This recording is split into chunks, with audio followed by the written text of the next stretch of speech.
கர்த்தருடைய பரிசுத்த நாமத்துக்கு மகிமை உண்டாகட்டும். பிரியமானவர்களே, இந்த நவம்பர் மாதத்திலும் கூட கர்த்தர் நம்மை கிருபையாய் இரக்கமாய் அவருடைய சமூகத்திலே ஜீவனோடு கொண்டு வந்தபடினாலே நான் கர்த்தரை நன்றியுள்ள இருதயத்தோடு துதிக்கிறேன். கடந்த நாட்களெல்லாம் தேவன் நம்மை கண்ணின் மணியை போல பாதுகாத்தார். இந்த நவம்பர் மாதம் அதிகாலையிலே, இந்த முதலாம் நாளிலே அதிகாலையிலே கர்த்தர் அவருடைய சமூகத்திலே அவருடைய வேத வசனங்களை வாக்கு தத்தங்களை தியானிக்கும்படியாக கொண்டு வந்தபடினாலே ஒரு சிறிய ஜெபத்தை நாம் ஏறெடுத்து அவருடைய சமூகத்திலே வேத வசனங்களை நாம் தியானிப்போம். எங்களை அதிகமாய் நேசிக்குதான நல்ல தகப்பனே, இந்த நல்ல வேலைக்காய் ஸ்தோத்திரம். நீ செய்த எல்லா நன்மைகளுக்காய் ஸ்தோத்திரம். இந்த 2025 வருஷத்திலே கடந்த 10 மாதம் அளவு நீர் எங்களை பாதுகாத்து இந்த 11வது மாதம் நவம்பர் மாதத்திலே இந்த முதல் நாளிலே இந்த அதிகாலையிலே நீர் எங்களை நம்முடைய சமூகத்திலே கொண்டு வந்தபடி நாளுமை துதிக்கிறோம். ஆண்டவரே, நீ நல்லவர், வல்லவர், வாக்குத்தத்தத்தில் உண்மையுள்ள தேவன். ஆண்டவரே, விசேஷமாக ஆண்டவரே, இந்த மாதத்திலும் கூட உடைய ஜனத்தை வசனத்தின் மூலமாக, உடைய வார்த்தையின் மூலமாக, உடைய வாக்குத்தத்தங்களின் மூலமாக நீர் ஆசீர்வதிக்கும்படியாக, பலப்படுத்தும்படியாக, பலனுள்ள தேவன் ஆண்டவரே, பலன் இல்லாதவர்களுக்கெல்லாம் நீர் பலனை தருகிற தேவனா இருக்கிறபடினாலுமே துதிக்கிறோம். ஆண்டவரே, இந்த நாளிலும் கூட, இந்த நவம்பர் மாதத்திலும் கூட வாக்குத்தத்தன் மூலமாய் நீர் பேசும்படியாய் ஜெபிக்கிறோம். தொடர்ந்து உடைய பிரசன்னம் உடைய ஜனத்தோடு காணப்படட்டும். எல்லாவற்றையும் இயேசு மூலம் கேட்கிறோம் நல்ல பிதாவே, ஆமேன். அல்லேலூயா. பிரியமானவர்களே, இந்த நாளிலும் கூட வேத வசனங்களை இந்த புதிய மாதத்திலே, விசேஷமாக இந்த நவம்பர் மாதத்திலே கர்த்தர் நம்மை கொண்டு வந்தபடினாலே நம் நன்றியுள்ள இருதயத்தோடு கர்த்தரை துதிக்க கடனாளிகளா இருக்கிறோம். ஒரு வசனங்களை, வாக்குத்தத்தங்களை நாம் வாசிப்போம். ஏசாயா புஸ்தகம் 40ஆம் அதிகாரம் 29ஆம் வசனத்திலே வாசிக்கும் போது, சோர்ந்து போகிறவனுக்கு அவர் பலன் கொடுத்து சத்துவம் இல்லாதவனுக்கு சத்துவத்தை பெருக பண்ணுகிறார். அல்லேலூயா. சோர்ந்து போகிறவனுக்கு பலன் கொடுத்து சத்துவம் இல்லாதவனுக்கு அவர் சத்துவத்தை பெருக பண்ணுகிறார். பிரியமானவர்களே, இந்த நவம்பர் மாதத்திலே எத்தனையோ தேவனுடைய பிள்ளைகள் ஒருவேளை இந்த அதிகாலையிலே சோர்ந்து போன ஒரு மனிதனாகவே நாம் இருக்கலாம். உலக பிரகாரமாக தேவனுடைய பிள்ளைகள் அடிக்கடி சோர்ந்து போகிறவர்களாக தான் இருக்கிறார்கள். ஒரு ஆவிக்குரிய தேவனுடைய மனிதனுக்கு சோர்வு என்பதே வராது, சோர்ந்து போகிற அனுபவம் வராது. ஏனென்றால் தேவ ஆவியானவர் அவ்வப்பொழுது அந்த தேவ மனிதனை பலப்படுத்துகிறவரா இருக்கிறார். அல்லேலூயா. இங்கே வாசிக்கிறோம், சோர்ந்து போகிறவனுக்கு பலன் கொடுத்து. இந்த சோர்ந்து போகிறவர்கள் யார் என்பதை குறித்து நான் சொல்லிவிட்டு, அவர்களுக்கு ஆண்டவர் எப்படி பலன் கொடுக்கிறார், அந்த பலத்தின் மூலமாக இந்த நவம்பர் மாதத்திலே நாம் எப்படி ஜீவிக்கலாம் என்பதை குறித்து நான் சொல்கிறேன். இந்த சோர்ந்து போகிறவர்கள் யார் என்றால் 3 கூட்டத்தாரை காட்டுகிறது. எத்தனையோ விதங்களிலே நமக்கு சோர்வுகள் வரலாம். ஆனால் இந்த நவம்பர் மாதத்திலே ஆண்டவர் உன்னை சோர்ந்து போகிறவனாய் ஜீவிக்க முடியாய் தேவன் அழைக்கவில்லை. இந்த புதிய மாதத்தை ஆண்டவர் உனக்கு சோர்ந்து போகிறவனாய் ஜீவிக்க முடியாய் இந்த மாதத்தை கர்த்தர் உனக்கு தரவில்லை. சோர்ந்து போகிறவனுக்கு பலன் கொடுத்து ஒரு பலமுள்ள தேவனுடைய பிள்ளையா ஜீவிக்கும்படியாக தான் கர்த்தர் இந்த மாதத்தை உனக்கு தந்திருக்கிறார். அல்லேலூயா. தேவனுடைய பிள்ளைகளே, நாம் சோர்ந்து போகிறவர்களாய் இராதபடிக்கு தேவ ஆவியின் மூலமாக பலத்தை பெற்றுக்கொண்டு ஆவிக்குரிய ஜீவியத்தை நாம் செய்கிறவர்களாய் காணப்பட வேண்டும். ஒரு தேவனுடைய பிள்ளைக்கு எப்படி சோர்வு வருகிறது? ஏன் அந்த மனிதன் சோர்ந்து போகிறான்? ஆவிக்குரிய வாழ்க்கையிலே சோர்ந்து போகிறதுக்கு காரணம் என்ன? எத்தனையோ காரணங்கள் உண்டு. ஆனால் இந்த நவம்பர் மாதத்தில் இந்த முதலாம் நாளிலே, இந்த அதிகாலையிலே ஒரு 3 காரியத்தை நான் சொல்கிறேன் சோர்ந்து போகிறவர்களை குறித்து. வேதத்திலே வாசிக்கிறோம். வெளிப்படுத்தின விசேஷத்திலே 21ஆம் அதிகாரத்திலே 8ஆம் வசனத்திலே வாசிக்கும் பொழுது, பயப்படுகிறவர்களும் அவ்விசுவாசிகளும், அதுல நிறைய காரியங்கள் உண்டு, அதை எல்லாவற்றையும் நாம் எடுக்க வேண்டாம். பயப்படுகிறவர்களும் அவ்விசுவாசிகளும். தேவனுடைய பிள்ளைகளே, ஒரு தேவனுடைய பிள்ளை இந்த கிறிஸ்துவ ஜீவியத்திலே ஏன் சோர்ந்து போகிறான்? முதலாவது பயம். பயம் என்றால் தேவனுக்கு பயப்படுகிற பயம் அல்ல, மனுஷ பயம், இந்த உலகத்தை குறித்து பயம், பிசாசின் பயம். இப்படிப்பட்ட பயங்களுடைய தேவனுடைய பிள்ளைகள் அடிக்கடி சோர்ந்து போகிறவர்களா இருக்கிறார்கள். ஒன்று, மனுஷனுக்கு சாதாரணமாகவே பயப்படுகிற பயம். இரண்டாவது அவ்விசுவாசிகள். மூன்றாவது மரண பயம். இந்த 3 காரியங்கள் யாருக்குள் இருக்கிறதோ அவர்கள் சோர்ந்து போகிறார்கள். ஆனால் வாக்குத்தத்தம் என்ன சொல்கிறது? சோர்ந்து போகிறவனுக்கு நான் பலன் கொடுத்து. ஹல்லேலூயா. இந்த நவம்பர் மாதத்திலே தேவனுடைய பிள்ளையே, நீ எத்தனையோ பயத்தினாலே கட்டப்பட்டவனா இருக்கிறாயா? மனுஷ பயம், உலகத்தின் பயம், பேய் பிசாசுகளின் பயம், எத்தனையோ பயங்கள். சின்ன சின்ன விஷயத்துக்கு கூட எத்தனையோ பேர் பயப்படுகிறார்கள். ஒரு வியாதி வந்தால் பயம், ஒரு சோதனை வந்தால் பயம், ஒரு வயிற்று வலி வந்தால் பயம், ஒரு சுகர் வியாதி வந்தால் பயம். இப்படிப்பட்ட பயத்தினாலே கட்டப்பட்டு இருக்கிறார்கள்.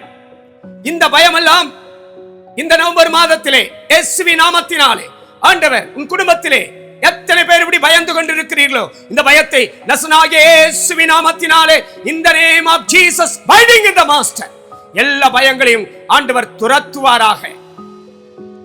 பயப்படுகிறவர்கள் தேவனுடைய ராஜ்யத்துக்குள்ளே பிரவேசிக்க முடியாது. பயம் என்றால் தேவ பயம் அல்ல, மனுஷனுக்கு பயப்படுகிற பயம். தேவ பிள்ளையே, உன்னுடைய பயம் எப்படிப்பட்டதா இருக்கிறது? இந்த நவம்பர் மாதத்திலே, இந்த முதலாம் நாளிலே நீ பயந்து கொண்டிருக்கிறாயா? இந்த மாதம் முழுதும் என் குடும்பத்தை நான் எப்படி நடத்த போகிறேன், இந்த பயம் உனக்கு இருக்கிறதா?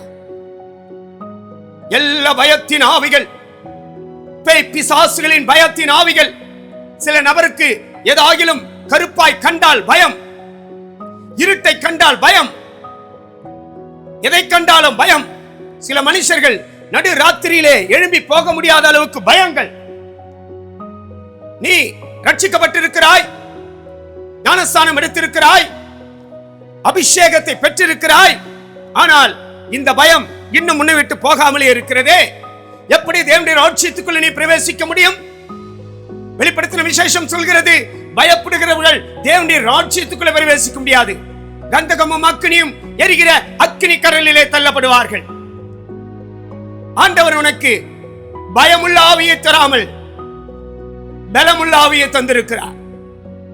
பயமுள்ள ஆவி அல்ல, பயப்படுகிற ஆவி அல்ல, பலனுள்ள ஆவி. அல்லேலூயா. சோர்ந்து போகிறவர்கள், பயமுள்ளவர்கள் தான் சோர்ந்து போவார்கள். அடிக்கடி அடிக்கடி சோர்ந்து போகிறார்கள். தேவ பிள்ளையே, இந்த காலவேளையிலே, இந்த நவம்பர் மாதத்திலே, இந்த அதிகாலையிலே இப்படிப்பட்ட பயங்கள் உனக்குள் இருக்கிறதா? பில்லி சூனிய கட்டுகள் பயம், பேய் பிசாசுகள் பயம், உலகத்தின் பயங்கள், மனுஷன் பயங்கள். இந்த பயங்கள் எல்லாம் இயேசுவின் நாமத்தினாலே நசனாகிய இயேசு எல்லா பயத்தையும் உன் ஜீவியத்திலிருந்து நீக்குவாராக. ஒரு தைரியத்தை கர்த்தர் உனக்கு தருவாராக. ஆண்டவர் என்னோடு இருக்கிறார். என்னை அழைத்த தேவன் உண்மையுள்ளவர். அவர் கடைசி வரைந்தும் என்னை நடத்துவார். நான் பயப்படேன். சத்துரு எனக்கு என்ன செய்வான்?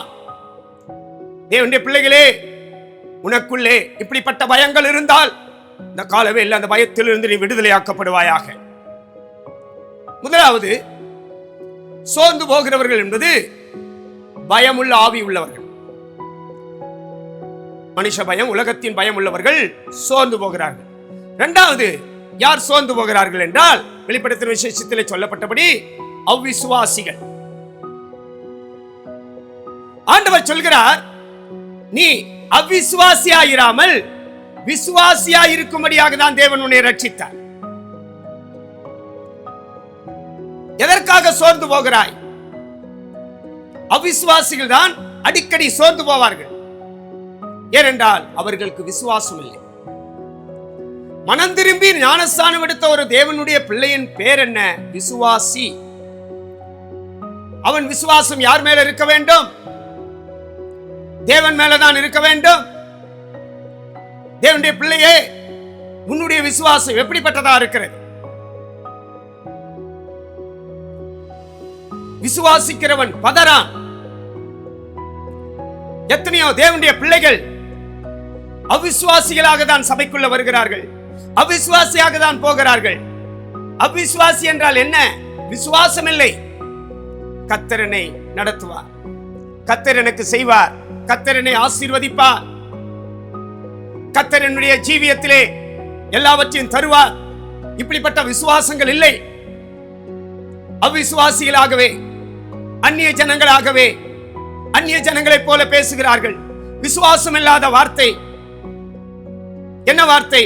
சர்ச்சைக்கு போகிறேன், ஆண்டவர் என்ன செய்தார் அப்படி என்கிறார்கள். எதுவுமே நடக்கவில்லை என்கிறார்கள். தேவ பிள்ளையே, அவ்விசுவாசிகள் யார் சோர்ந்து போகிறார்கள்? அவ்விசுவாசிகள் சோர்ந்து போகிறவர்களா இருக்கிறார்கள். ஆண்டவர் உன்னை ரட்சித்தது, ஆண்டவர் உனக்கு ஞானஸ்தானம் கொடுத்தது, ஆண்டவர் உனக்கு பரிசுத்த ஆவியின் அபிஷேகத்தை தந்தது. நீ அவிசுவாசியாயிருந்து சோர்ந்து போகும்படியாக அல்ல, நீ விசுவாசியாயிருந்து பலப்படும்படியாக. அல்லேலூயா. இயேசு படகிலே பிரயாணம் பண்ணும்போது, இயேசு படகிலே படுத்து உறங்கிக் கொண்டிருக்கிறார். சீஷர்களும் கூட பிரயாணம் பண்ணி கொண்டிருக்கிறார்கள். கடல் அலை, சமுத்திரம் பிரவாகித்து அலைகள் மோதி கொண்டிருக்கிறது. சீஷர்களுக்கு அவிசுவாசம் வந்தது. பயந்து, ஆண்டவரே நாங்கள் மடிந்து போகிறோமே என்கிற அவிசுவாசத்தின் வார்த்தை. ஆண்டவர் உடனே எழும்பி காற்றையும் கடலையும் அதட்டி, நீங்கள் ஏன் பயப்படுகிறீர்கள்? விசுவாசமுள்ளவர்களாக இருக்க வேண்டும் என்று. தேவ பிள்ளையே, எத்தனை சோதனைகள், எத்தனை கஷ்டங்கள், எத்தனை நிந்தைகள், எத்தனை அவமானங்கள் வந்தாலும் கூட விசுவாசத்தை விட்டுவிடாதபடி விசுவாசத்திலே உறுதியாய் தரித்திருக்கிறவர்களாய் நாம் காணப்பட வேண்டும். இந்த நவம்பர் மாதத்திலே நீ அவிசுவாசியா இருக்கிறாயா இல்ல விசுவாசியா இருக்கிறாயா? நீ விசுவாசியா இருந்தால் நீ பதறா. விசுவாசித்தால் தேவனுடைய மகிமையை நீ காண்பாய். தேவ பிள்ளைகளே, நம்முடைய விசுவாசம் எப்படிப்பட்டதா இருக்கிறது? விசுவாசத்தினாலே நீதிமான் பிழைப்பான். இன்னும் எபிரேயர் பத்திரிகையில் 11ஆம் அதிகாரத்திலே விசுவாசத்தினாலே அவர்கள் ராஜ்யங்களை ஜெயித்தார்கள், விசுவாசத்தினாலே சிங்கங்களின் வாய்களை அடைத்தார்கள், விசுவாசத்தினாலே பட்டய கருக்குக்கு தப்பினார்கள், விசுவாசத்தினாலே பலன் கொண்டார்கள். தேவ பிள்ளையே, விசுவாசியே, தேவனுடைய ஊழியர்களே, இந்த நவம்பர் மாதத்திலே நீ அவிசுவாசியா இருக்கிறாயா விசுவாசியா இருக்கிறாயா? உன் விசுவாசம் யார் மேல் இருக்கிறது? எதற்காக சோர்ந்து போகிறாய்? உன் ஊழியத்தை குறித்து சோர்ந்து போகிறாய். ஐயோ, ஊழியத்திலே வாடகை கட்ட பணம் இல்லையே, ஊழியத்திலே என்ன நடக்குமோ? எதுவுமே நடக்காது. நீ ஆண்டவரை மாத்திரம் விசுவாசித்து ஆண்டவருக்கு ஊழியம் செய்வாயாக. உன்னுடைய விசுவாசம் எப்படி இருக்கிறது? இந்த காலை வேளையிலே நீ விசுவாசித்தால் தேவனுடைய மகிமையை காண்பாயாக. ஆண்டவர் மேலே நம்பிக்கை வைத்து விசுவாசம் என்று சொன்னால் என்ன? எபிரேயர் பத்திரிகையில் வாசிக்கிறோம், விசுவாசம் என்று சொல்லப்படுவது நம்பப்படுகிறவர்களின் உறுதியும் காணப்படாதவைகளின் நிச்சயமா இருக்கிறது. முதலாவது நம்பணும், ஆண்டவருடைய வார்த்தையை நாம் நம்பணும், ஆண்டவரை நாம் நம்பணும். எனக்காக ஆண்டவர் மரித்தார், உயிர்த்தெழுந்தார், எனக்காக மீண்டும் வரப்போகிறார். இப்படிப்பட்ட ஒரு நம்பிக்கையோடு ஜீவிப்பதுதான் கிறிஸ்துவ வாழ்க்கை. காணப்படாதவர்களின் நிச்சயம். இயேசு கிறிஸ்து எனக்காக சீயோன் புதிய எருசலேமை கட்டி கொண்டிருக்கிறார், ஒரு பரலோகம் உண்டு என்று நாம் விசுவாசிக்க வேண்டும். தேவனுடைய பிள்ளையே, இந்த காலவேளையிலே உன்னுடைய விசுவாசம் எப்படி இருக்கிறது? நீ விசுவாசித்தால் தேவனுடைய மகிமையை காண்பாய். மூன்றாவது, யார் சோர்ந்து போகிறார்கள்? அதேதான் 23ஆம் சங்கீதத்திலே வாசிக்கிறோம். நான் மரண இருளின் பள்ளத்தாக்கிலே நடந்தாலும் பொல்லாப்புக்கு நான் பயப்படேன். மரண பயம்.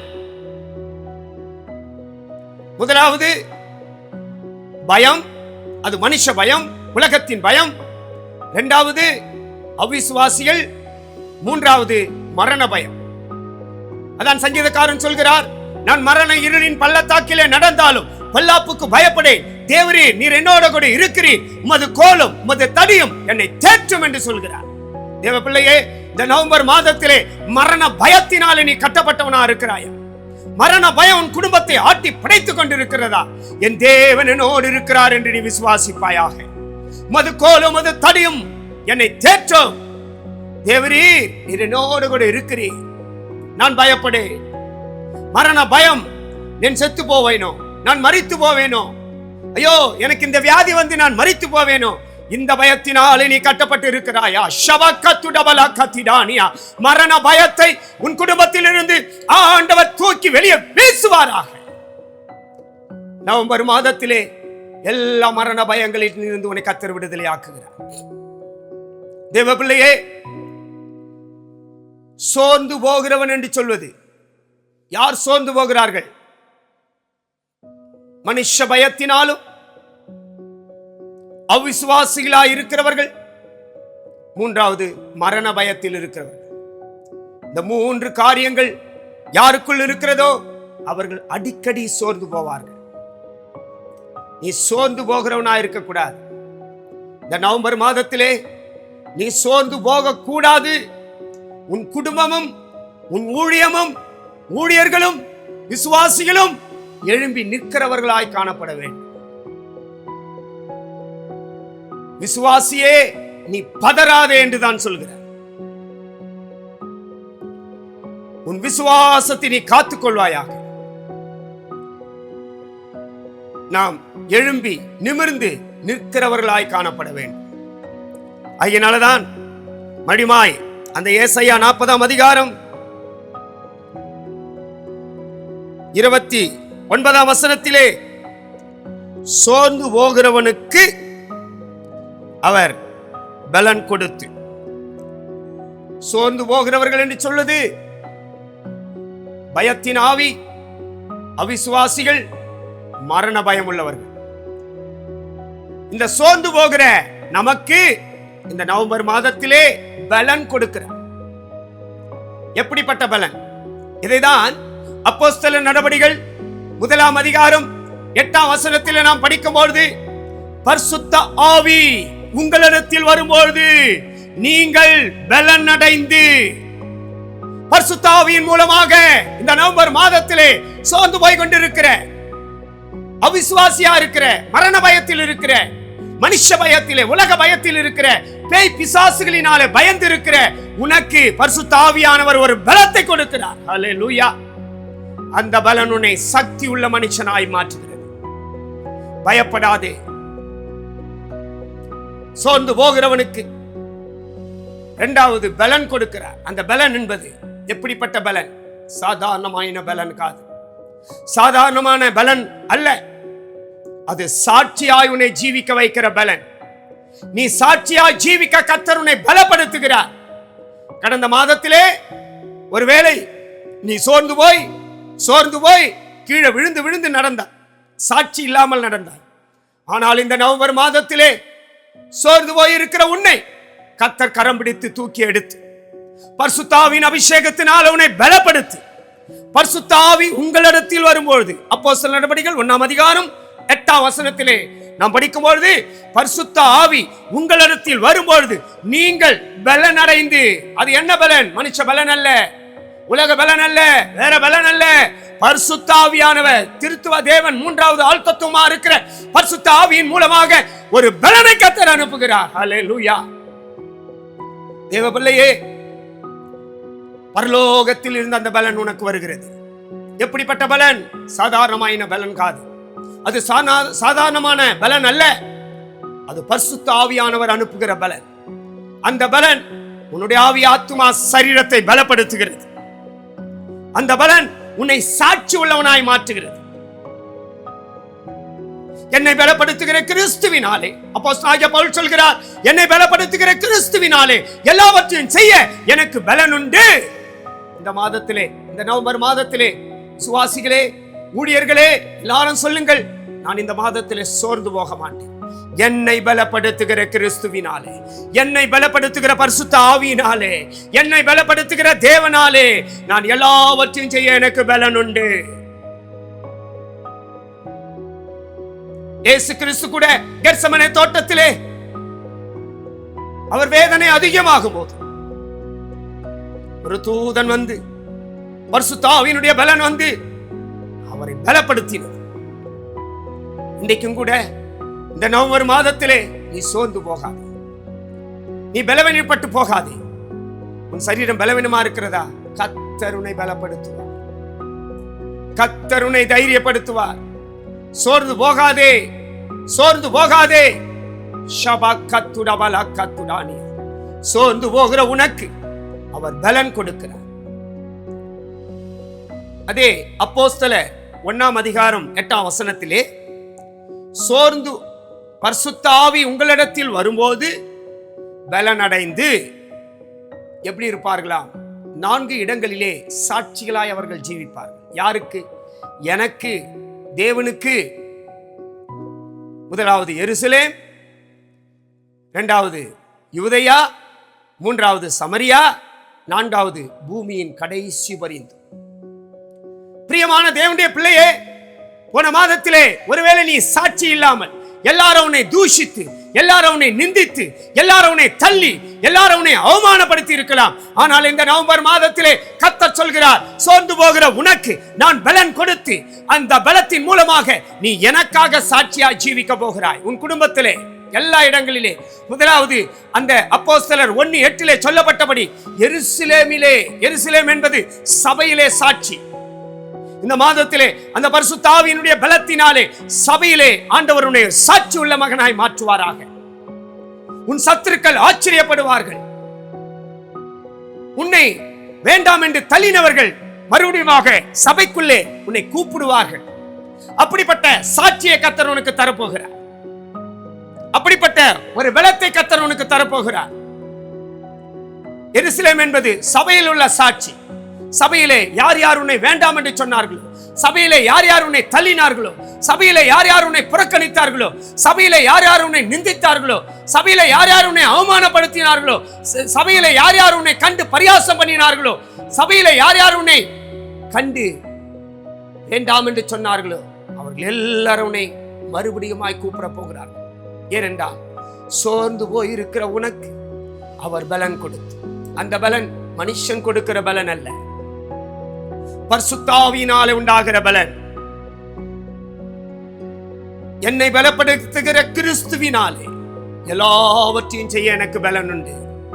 கிறிஸ்து உன்னை பலப்படுத்துகிறார். பயப்படாதே. பயத்தை விட்டு வெளியே வா. அவிசுவாசத்தை விட்டு வெளியே வா. மரண பயத்தை விட்டு வெளியே வா. கர்த்தர் உன்னை பலப்படுத்துவாராக. கர்த்தர் உன்னை தைரியப்படுத்துவாராக. ஷபா கத்துடபலா கத்துடானே. சபையிலே உன்னை வேண்டாம் என்று தள்ளிவிட்டார்களா? மறுபடியும் அதே இடத்திலே கர்த்தர் உன்னை எழும்பி சாட்சியாக, ஒரு ஊழியக்காரனா இருந்தாலும் ஒரு விசுவாசியா இருந்தாலும், எந்த இடத்திலே உன்னை வேண்டாம் என்று தள்ளினார்களோ அதே இடத்திலே கர்த்தர் உன்னை சாட்சியாய் நிறுத்துவாராக. ஆமென். பயப்படாது, அவிசுவாசப்படாது, மரண பயத்தை விட்டு வெளியே வா. எருசலேம் என்பது சபையில் உள்ள சாட்சி. இரண்டாவது யூதேயா. யூதேயா என்று சொன்னால் நம்முடைய சொந்த குடும்பங்கள் மத்தியில, சொந்த ஜனங்கள் மத்தியில உன்னை வேண்டாம் என்று தள்ளிவிட்டார்களா? ஒருவேளை உன்னுடைய மனைவி உன்னை வேண்டாம் என்று தள்ளிவிட்டதா? ஒருவேளை உன்னுடைய புருஷன் உன்னை வேண்டாம் என்று தள்ளிவிட்டாரா? ஒருவேளை உன் பிள்ளைகள் வேண்டாம் என்று உன்னை தள்ளிவிட்டதா?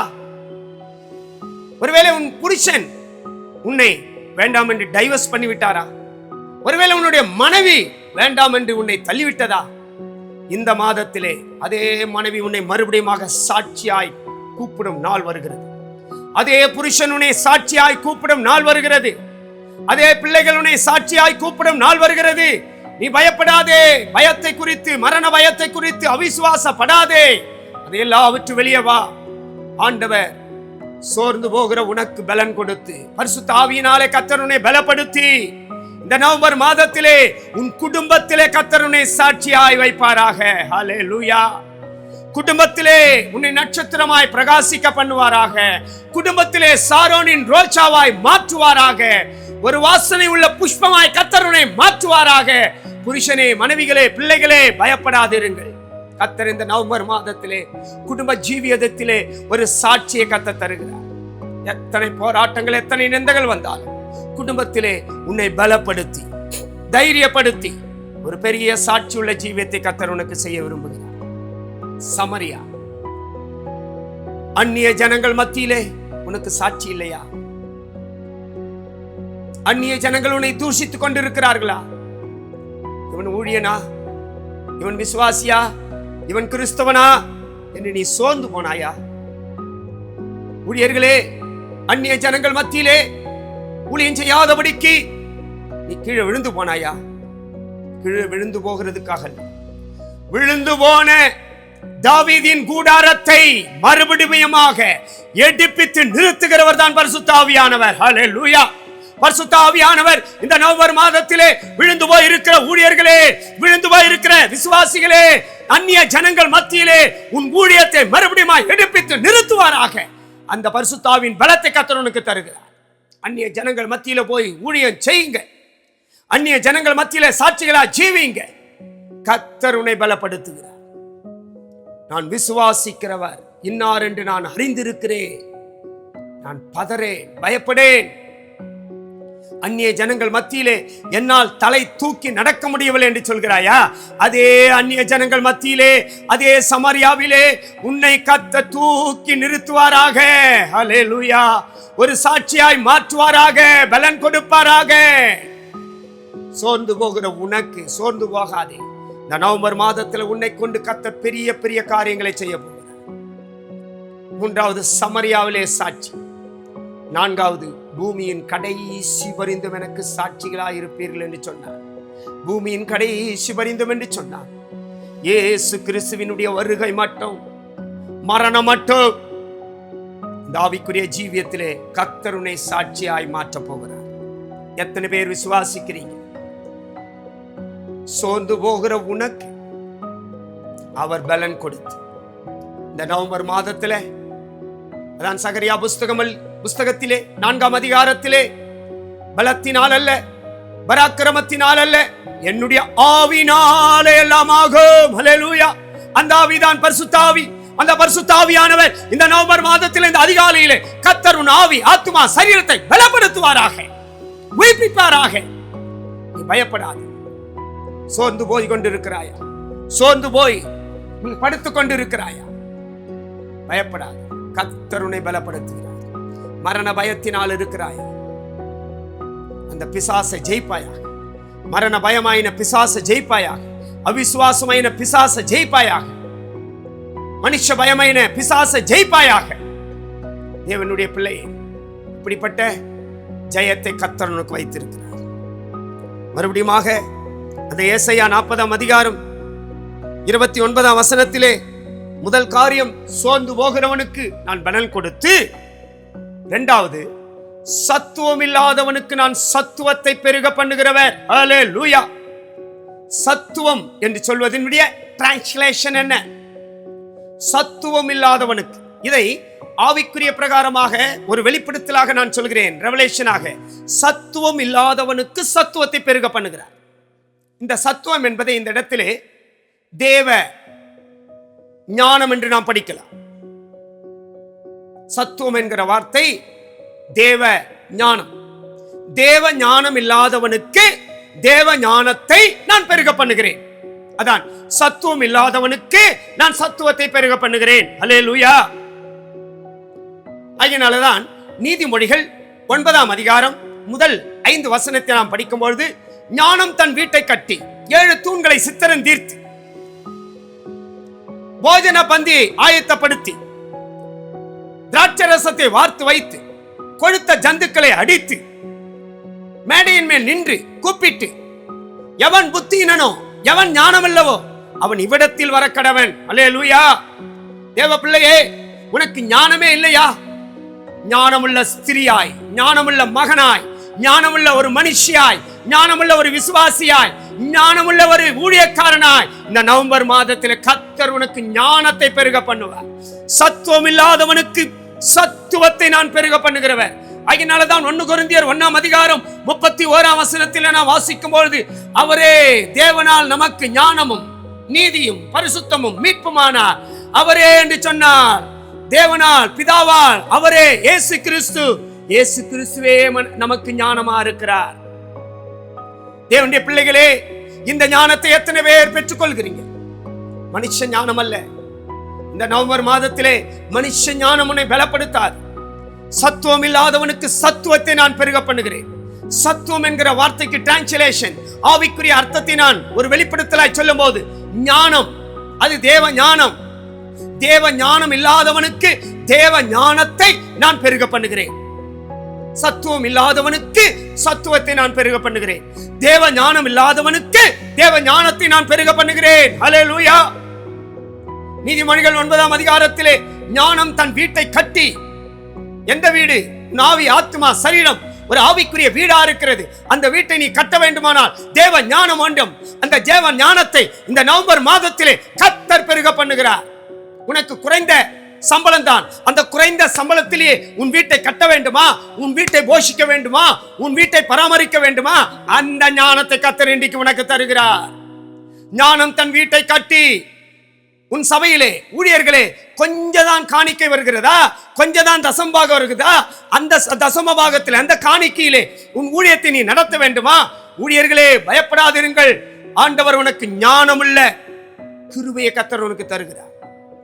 ஞானம் தன் வீட்டை கட்டி. ஒரு ஞானமுள்ள ஊழியக்காரன் சபையை கட்டி, ஒரு ஞானமுள்ள ஊழியர்கள் விசுவாசிகளை கட்டி, ஒரு ஞானமுள்ள தகப்பன் தாய் அந்த குடும்பத்தை கட்டி, ஒரு ஞானமுள்ள ஸ்திரீ அந்த வீட்டை கட்டி, 7 தூண்களை சித்திரம் தீர்த்து, தேவனுடைய பிள்ளையே, போஜன பந்தியை ஆயத்தப்படுத்தி, திராட்சை ரசத்தை வார்த்து வைத்து, கொழுத்த ஜந்துக்களை அடித்து, ஆண்டவர் உனக்கு எப்படிப்பட்ட ஞானத்தை தரப்போகிறார் தெரியுமா? எப்படிப்பட்ட சத்துவத்தை தரப்போகிறார் தெரியுமா? உன் குடும்பத்தையும் நீ போஷித்து, உன் ஊழியத்தையும் நீ போஷித்து, உன் ஊழியர்களையும் நீ போஷித்து, உன் விசுவாசிகளையும் நீ போஷித்து, உன் தகப்பன் தாயையும் நீ போஷித்து, உன் பிள்ளைகளையும் நீ போஷித்து, உன் மனைவி புருஷனையும் நீ போஷித்து. அதே நீதிமொழிகள் சொல்கிறது, புத்தியினை நோக்கி எவன் பேதையோ அவன் இவ்விடத்தில் வர கடவுள். நான் எல்லாம் ஆயத்தம் பண்ணி வைத்திருக்கேன். இதன் அர்த்தம் என்னன்னா, உன்னுடைய குறைந்த சம்பளம், உன் குறைந்த காணிக்கை, இதை கொண்டு சபையை போஷித்து, எல்லாத்தையும் போஷித்து, இன்னும் யாருக்கு இல்லையோ அவர்களையும் போஷிக்கக்கூடிய ஞானத்தை கர்த்தர் உனக்கு தருகிறார். ஹல்லேலூயா. இதுதான் தேவன் சத்துவம் இல்லாதவனுக்கு சத்துவத்தை பெருக பண்ணுகிறவர். ஷபா கத்துடவலா கத்துடானி. தேவனுடைய பிள்ளையே, அதுதான் தேவ ஞானம். ஆண்டவருடைய ஞானமுள்ள கரம் 5 அப்பம் 2 மீனை ஆசீர்வதித்து 5000 பேருக்கு மேலான புருஷர்களை போஷித்து இன்னும் மீதியான துணிக்கைகளை கூடையில் எடுத்தார்கள் என்று சொல்லப்பட்டிருக்கிறது. அதுதான் தேவ ஞானம். 5 அப்பம் 2 மீன் தான் உன் கையில் இருக்கிறது.